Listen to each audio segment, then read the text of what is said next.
भगवान ने हमें अज्ञानी क्यों बनाया है?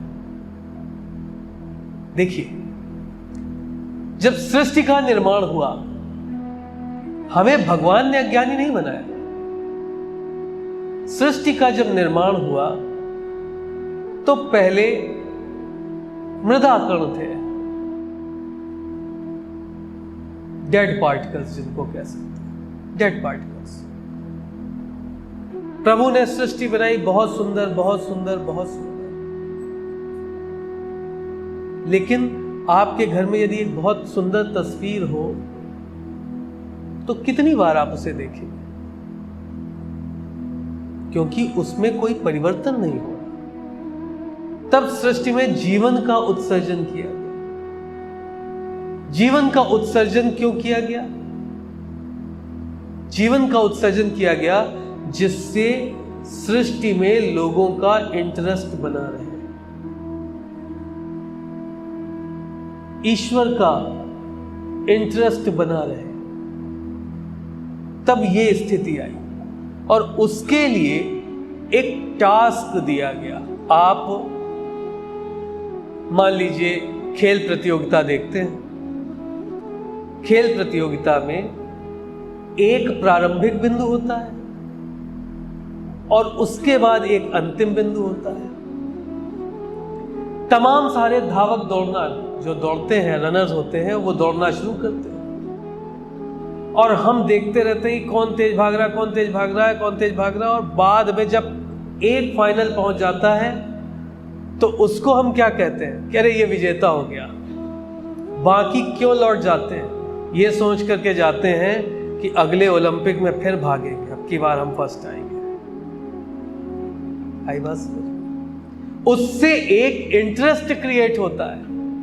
तो उसी प्रकार ईश्वर भी इस सृष्टि का खेल देखता है बैठ करके। तमाम धावक दौड़ते हैं मोक्ष के लिए और एक पहुंचता है फाइनली, उसको वो पुरस्कार देते हैं।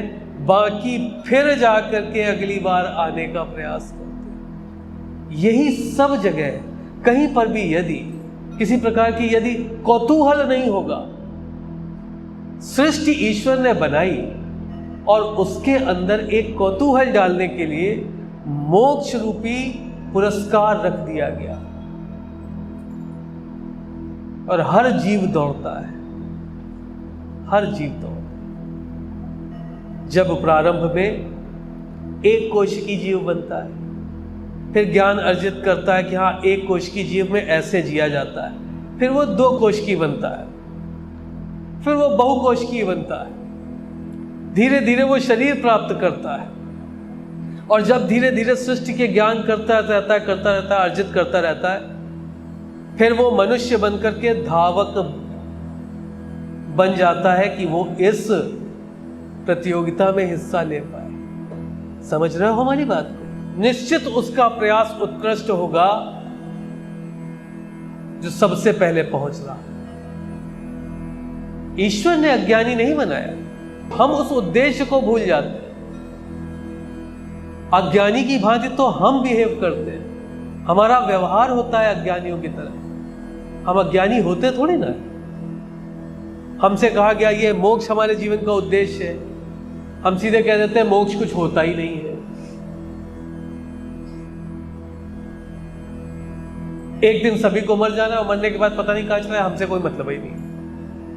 आप इस जन्म में तो इस विचारधारा के साथ रह सकते हैं, लेकिन हो सकता है कि आज के 10 जन्म बाद